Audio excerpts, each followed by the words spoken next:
Tammy Zywicki was on her way to college in the fall of 1992, but shortly after setting out on her trip, her car broke down. Several witnesses spotted her on the side of the highway, and before long, a truck driver had pulled over to help. No witnesses reported anything suspicious, but just moments later, Tammy would vanish, leaving nothing but her car behind, and it would seem that this Good Samaritan wasn't so good after all.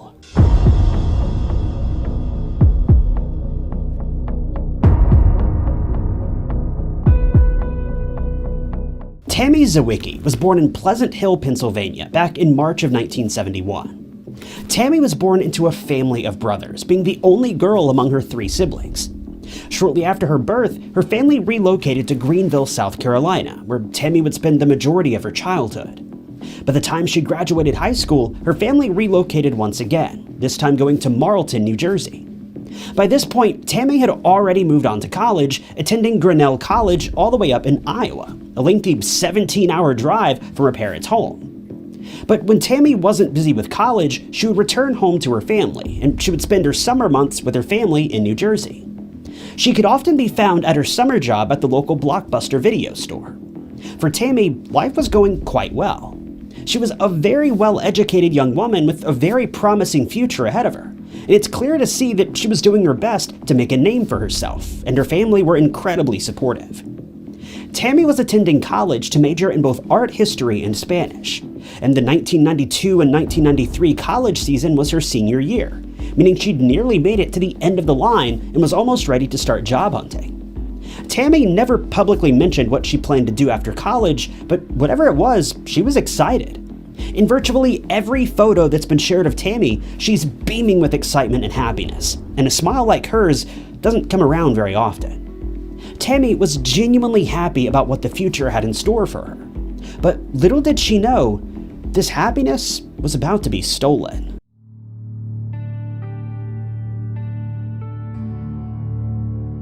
It was August 21st, 1992. Tammy and her brother Darren had just left their parents' home in New Jersey together, heading back towards their colleges. Darren was heading off to college in Illinois, while Tammy was obviously heading up to Iowa. Tammy more or less needed to pass by her brother's college in order to get to her own, so she offered to drop him off along the way. Tammy planned on spending the night at her brother's college of Northwestern, located just outside of Chicago. She had a friend who was also attending Northwestern and didn't need to be back at her own college until September 8th, so she wasn't pressed for time by any means. Along their journey to Northwestern, Tammy and her brother Darren passed through Pittsburgh to spend some time with their parents, who'd been visiting family in the area. The two spent the night in Pittsburgh, then headed off towards Darren's college the following morning on August 22nd. Darren recalls that the two were having car troubles all throughout their journey, and they needed to pull over multiple times. Tammy had been driving her 1985 Pontiac T1000. In these days, these cars are notorious for their countless issues, so it's understandable that the two were having constant car troubles, even though the vehicle was only 7 years old at this point. Darren remembers that the two needed to pull over 2 or 3 times to add coolant and oil to the car, and each time they did this, the car would begin acting normally again. On August 22nd, the two made it to Northwestern, where Tammy was finally able to spend some time with one of her friends. But for reasons that remain unclear, she decided not to hang out for too terribly long. Despite the fact that she didn't need to return to college for several days, she opted to head back towards her own campus on August 23rd, the day after she dropped off her brother. It's rumored that she headed off to school early so that she could take photos of her school's athletes during practice. Tammy had a passion for photography, and she was hoping to take some of these photos to provide to the school's yearbook. Tammy left her friend's house at around noon on August 23rd. Her brother checked out her car before she left that day, and he told her that if it started acting up again, that she should stop at a rest stop for a while, presumably to give the car some time to cool down so it didn't overheat. It seems like her car did fine for several hours, as she made it all the way to I-80 around mile marker 83 before she ever needed to pull over. Unfortunately, she didn't end up making it to a rest stop as her brother had hoped. Between 3 and 4 p.m., Tammy was spotted on the side of the highway. We don't know exactly what was going on, but we know that she was spotted looking under the hood by several drivers who had passed by. She wasn't pulled over for too terribly long before an 18-wheeler driver offered to help her out. We don't know if he offered to give Tammy a ride to the nearest rest stop, if he offered to help fix her car, or if he offered to drive her to her college. There's just no way of knowing, because after the man pulled over and spoke with Tammy, she disappeared.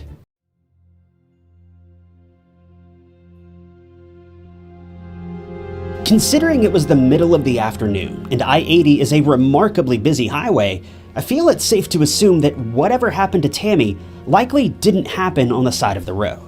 Investigators never pinned this down with any certainty, but what most likely happened is that Tammy was abducted by this driver and stowed away in his truck. Several witnesses got a pretty good look at the man, and he was described as being between 30 and 45 years old with dark, bushy hair. He was described as being about 6 feet tall, so with Tammy being 5'2", it's safe to say there was a distinct size difference between the two of them. Witnesses got a very good look at the suspect's truck, and they were able to provide investigators with a clear description of the vehicle.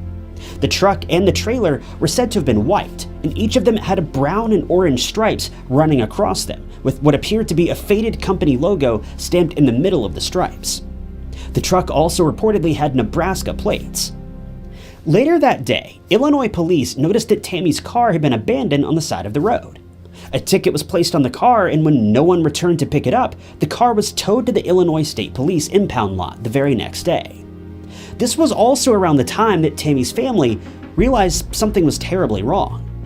Tammy was in the habit of calling her family when she arrived safely at college. When her family never heard from her that night, they became incredibly concerned. By the following morning, on August 24th, Tammy's mother contacted the Illinois State Police and asked to file a missing person report. The police accepted the report and submitted it to their database, but it seems as though her case wasn't really taken very seriously. Tammy's family have been somewhat critical of the police and their lack of interest in the early days of the investigation. They revealed that police believed Tammy had run off with a boyfriend and didn't want to be found. But there was no evidence to suggest that Tammy even had a boyfriend at this time.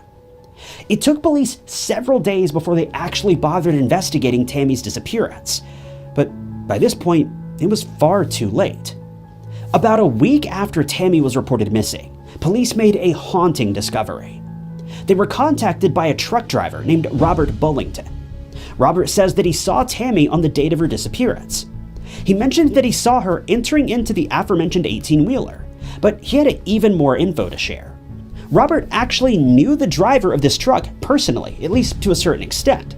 The two had spoken on CB radio before, and they'd been in contact with each other earlier that day. Robert says that the truck driver went by the name of Jerry, but it's possible that Jerry was just a pseudonym that the man used on CB radio. Robert spoke with Jerry immediately after he picked up Tammy, but it's never been revealed if Jerry explained what his intentions were with her. Whatever the case was, Robert says that Jerry confirmed that Tammy was perfectly fine, and this was the last interaction they had. Robert remembered his conversation with Jerry when he noticed missing person flyers for Tammy. He immediately called the police to report his interaction with this man, but by the time he made the report, Jerry was long gone. But shortly after this report is when police made a startling update to the case, a report that would change everything.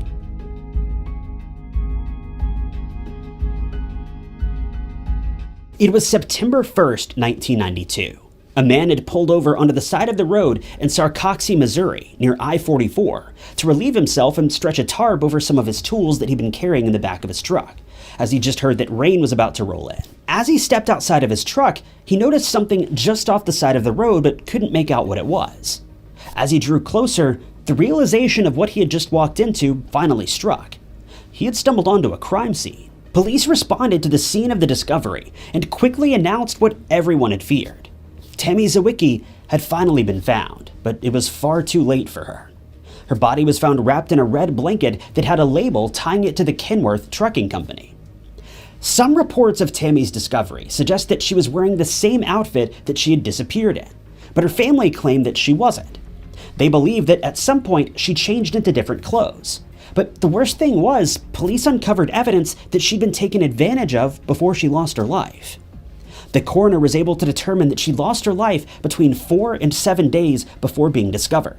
So it's entirely possible she lost her life the same day she was reported missing. If all of this weren't bad enough, Police revealed that she'd sustained at least 7 wounds to her chest, all of which were within the vicinity of her heart, and this obviously is what led to her losing her life. Police say that if her parents are correct, and she was wearing different clothing than what she'd originally been wearing, then they haven't been able to recover this original set of clothes. It wasn't found in her car, nor was it found during any follow-up investigations. She was also known to have been wearing a very distinct Loris brand watch. It had a green band with a green umbrella on its face and played the song "Raindrops Keep Falling on My Head." But this watch was never recovered, nor was her Canon 35mm camera, or a St. Giles soccer club patch that she was known to be carrying. After all of this was revealed, there was virtually zero progress in Tammy's case for the next 2 years. But in 1994, a nurse came forward after she'd spotted a man who came into her clinic who bore a striking resemblance to the man who was seen with Tammy when she vanished. Allegedly the same man who went by the name of Jerry on the CB radio. The man who came into the clinic that day was Lonnie Beardropt. Lonnie was a long-haul trucker who lived in Missouri at the time, the same state where Tammy's body was found, and his home was within a few miles of the dump site. The man had even grown up near the area where Tammy's car broke down. Soon after Tammy vanished, the man had sold his vehicle, and police found this a bit suspicious. But if this weren't bad enough, the man even worked for Kenworth Trucking Company, the same company who manufactured the blanket that Tammy's body was found wrapped in. Police were eventually able to locate the man's old vehicle that he had sold, but they weren't able to find any evidence inside of it. The man also supplied a DNA sample to investigators, but his sample didn't yield any results pertaining to the investigation.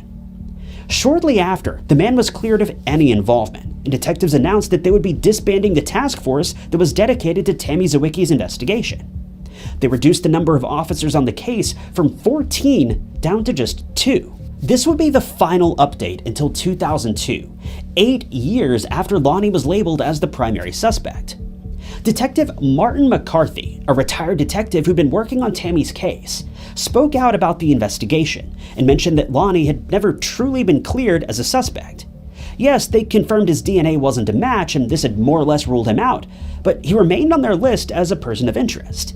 But Detective McCarthy clarified the situation by saying that things weren't as simple as the media made them out to be. According to McCarthy, Lonnie's DNA was only cleared on a technicality. The DNA sample that police had managed to pull from the scene of the crime was incomplete, and it was an incredibly small quantity as well, from what I can tell. Because of this, there wasn't enough of a sample available to definitively prove whether or not Lonnie was actually involved. This didn't mean that he wasn't responsible, it just meant that there wasn't enough evidence to prove it with any certainty, even though officers had heavy suspicions about this man. The main piece of evidence that I personally find incredibly fascinating is that not only did Lonnie perfectly fit the bill of the man that witnesses spotted with Tammy that day, but he also reportedly gave his wife a Loris brand watch around the time that Tammy disappeared. The watch was reportedly shockingly similar to the watch that Tammy wore, and if you ask me, it may have been the same watch. Unfortunately, Lonnie passed away in 2002. And his involvement in the case more or less ended here, as police obviously had no way to ask him any further questions. But by 2007, another 5 years later, police announced another update, in which they believed a man by the name of Bruce Mendenhall may have been involved in Tammy's disappearance. Bruce was yet another trucker with an interesting past. Detectives were able to convict Bruce for taking the life of another victim named Sarah Hulbert, and they even tied him to 11 more cases. But Tammy's case was never officially connected to Bruce. Police once again had strong suspicions that he may have been involved, but there simply wasn't enough evidence to tie him to the case with any certainty. He also seemed to prey on street workers and addicts, and Tammy didn't fit this bill at all. So the chances of Bruce being responsible are relatively slim, though we do know that he worked predominantly in Illinois at that time, so he certainly would have had the opportunity. There was one other man who police suspected may have been involved in Tammy's disappearance, a man by the name of Clark Perry Baldwin. Clark was a cross-country trucker who was arrested in 2020 after DNA tests tied him to the homicides of at least 3 other women. But very shortly after he was apprehended, police cleared him of any involvement in Tammy Zywicki's case. This brings us to 2023, 31 years after the crime took place. As it stands, this case remains officially unsolved, but I know there are a lot of you out there who don't really like cases like this that have no real ending, and I don't like it when crimes go unsolved either. So with this in mind, I'd like to revisit a couple things involving Lonnie Beardrupt. If you remember Detective McCarthy, he believes, without a doubt, Lonnie is the man behind the crime. This may also explain why the task force that was dedicated to the case was disbanded so suddenly. It's possible that the detectives knew who the killer was, but they also knew that there simply wasn't enough evidence to ever pin him to the crime, so the unit was disbanded until further evidence could be found. And really, just look at the guy. He looks exactly like the descriptions given by witnesses. If you remember, the guy was described as being between 30 and 45. Lonnie was 32. He was described as having brown, bushy hair. Lonnie had brown, bushy hair. Lonnie was also a convicted felon who had been given 2 20-year sentences for armed violence and attempted murder. He made parole in 1990, after which he started driving for Kenworth Trucking Company, the same company that was branded on the blanket Tammy was found in. If this wasn't enough, Lonnie also had no alibi for the time that Tammy went missing, and investigators have reason to believe he was within Tammy's general vicinity at that time. The only details that I haven't been able to confirm are the height estimates given by witnesses. They described the man seen with Tammy as being about 6 feet tall, but I haven't been able to determine how tall Lonnie was. The literal only information I could find that might rule Lonnie out is that the witnesses who spotted the suspect that day never reported him wearing glasses, and we know that Lonnie had worn glasses pretty much his whole life. But we can't forget the watch. Lonnie reportedly gave his wife an identical watch to the one that Tammy was missing. Now, I don't know what other evidence you could possibly want. I'll never accuse an innocent man of a crime. That's just not the kind of show I'm running here, but this man is new levels of suspicious. In my own mind, I've made peace with the idea that Lonnie was most likely the killer. Being a 2-time convicted felon, we already know that he was a pretty bad guy. We just don't know if he managed to turn himself around while he was in prison. Detective McCarthy has also resigned to believing that Lonnie was the killer, and that alone says an awful lot, considering he has access to all sorts of additional evidence and information that's never been made public. And if all of this public information points to Lonnie, I can only imagine what information that's being withheld may implicate him as well. So in the end, Tammy's case may be officially unsolved, but I think I speak for nearly everyone when I say it's only a matter of time before this case is truly solved. I assume investigators still have Lonnie's DNA on file, as well as the partial DNA recovered from the crime scene. And with the rapid advancements in DNA technology these days, only time will tell. Thank you guys for tuning in to another episode of True Crime Stories. If you enjoyed this video, check out this other interesting case I covered, and don't forget to subscribe. It's totally free and keeps you up to date with all of my future videos. But my name is Ty Knotts, and I'll catch you guys in the next one.